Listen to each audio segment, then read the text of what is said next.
Panibagong araw, panibagong loan application po yung ating pag-uusapan. At dito guys, matutuwa kayo sa pag-uusapan natin na loan app. Kasi napakaraming tao po ang naghahanap sa loan application na to kasi hindi nila matagpuan sa Google Play Store. But this time, eto na. Nakita ko na siya guys sa wakas. At nagpapaloan po siya ng 80,000 pesos na maximum loan amount. So let's see kung legit yung application na to or isa na namang gaya-gaya. Huwag muna nating i-judge yung isang loan application hanggat hindi natin natatry. Eto nga, tinry ko po siya. So, ang ating spotlight po ay na kay Fast Cash, Loan of Philippines, na under po ng well-made innovative technology. As of now ha, 167 ratings pa lang ang meron dito guys. At ito po ay nakita ko sa App Store. Sa Google Play Store, hindi ko talaga siya ma-search guys unless may Vivo po kayo na phone, nasa V App Store po yun. Anyway, i-check natin to guys. Baka naman kasi katulad ni Fast Cash, alam naman natin na installment at 45 days yung application na yon. So, let's see kung same lang ba na installment din to, guys. So, yan. Kung gusto mo na mga ganitong video para updated ka na rin sa mga naglalabasan dyan na bago, just click the subscribe button, turn on the notification bell, and be updated sa aking mga latest uploads. So, ito na nga, guys. Tinry ko talaga si Fast Cash na nakita ko sa iOS. Ito nga yung mga nasa ads niya, no? Up to 80,000 yung pwedeng mautang dito. Fast loan,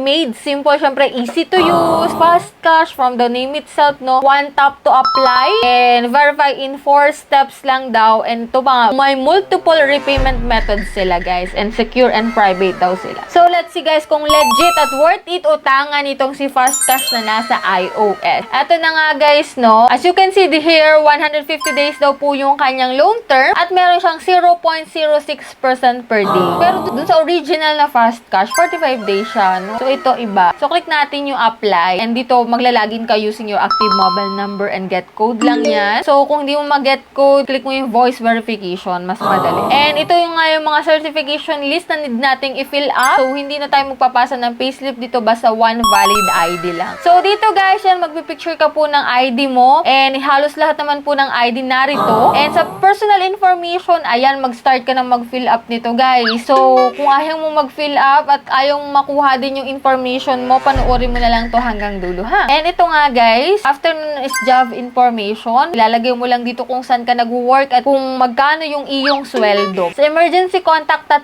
contact number lang. So dapat alam nila na ilalagay mo sila para hindi sila magulat kung sila'y tatawagan or iti-text. And dito guys sa Fast Cash, e-wallet or bank po ang pwede mong pag-receivean ng iyong mauutang dito. So dito guys, as you can see, ito may offer na kaagad siya sa akin, 2,000 pesos. Ito guys, it doesn't mean na 2,000 sa akin, pare-pareho na tayo na mag-a-apply dito. Pwede pong mas mataas sa 2,000 pesos ang i-offer sa inyo ni Fast Cash na nasa iOS. Ito nga guys, 150 days daw siya, 0.06% per day. So click natin yung apply dito and nagbago yung kanyang loan terms na naging 7 days to pay, naging 0.5% per day na siya. And dito naka-detailed yung kanyang loan information, which is good. Yun dapat yung meron yung ibang loan application. Kasi dun sa ibang loan application, hindi mo alam kung magkano yung marireceive mo. Ito, detalye kung magkano yung receive natin. Sa 2,000, 1,200 na lang yung marireceive natin. So, bakit? Saan napunta yung 800? Naka-detail din dito, guys. Processing fee is 667. Total interest fee is 13 pesos. Risk control service fee is 120 pesos. O, naka-detalye kung saan mapupunta yung 800 pesos mo. So, dito pa lang sa part na to, mapapaisip ka na kagad kung mag-go ka or i-confirm mo yung loan. So, talagang walang sisihan, guys. Kasi naka-detailed na eh. Hindi mo na sila masisisi. Kasi ito, pinakita na sa'yo. Tapos, magsisisi ka kung mababa lang yung ma-reserve mo, no? So, dito guys, 7 days po. After 7 days, magbabayad po ako. Ngayon nga po ako nag-apply. July 26. So, parang nasa 6 days nga lang eh. Kasi 27, 29, 30, 31, 1. O, diba? 6 days to pay lang. Pero nakalagay dito 7 days to pay. So, siguro, yung ika 7 days, itong pag-apply natin ngayon. Anyway, kinonfirm ko pa rin po yan at yan, reviewing po yung ating application. Kung makikita mo dito. And i-check natin yung ilang review na meron itong si Fast Cash dito. Ayan ha, may isang Fast Cash pa dito, 7.8 thousand reviews pa. And ito tayo sa panibagong loan application na Fast Cash. Ito tayo, 181 ratings na nga ang meron siya eh. Dumami na, no? So, ayan, para aware kayo, para hindi na din kayo apply ng apply, no? Para may pakita ko sa inyo. Ito yung ilang reviews din, no? Pass approval, hoping loan. Ayan ha, wala siyang bad reviews. Puro 5 stars sila, guys. Pero nakalagay dito sa 4 star, may isang 4 star ako na nakita siya. I applied but deducted so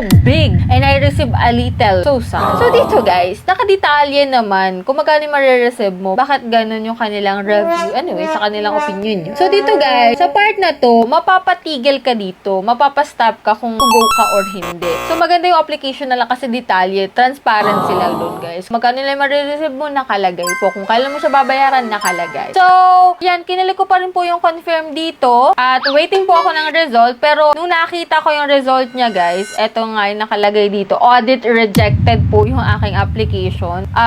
Chinek ko kung pwede ako mag-apply. So, walang nakadetalye dito kung kailan ako pwedeng mag-apply. No order details is naka-expire rin siya. Anyway, kung kayo may katanungan, i-comment nyo lang po dyan sa comment section. If ever na may na-applyan kayo na fast cash, VIP na maganda at same ng original, comment nyo po dyan sa comment section. And for those na hindi pa po dyan nakasubscribe sa aking YouTube channel, kindly click the subscribe button, turn on the notification bell, and be updated sa aking mga latest uploads. So, bye-bye na muna for now, guys. See you on my next video.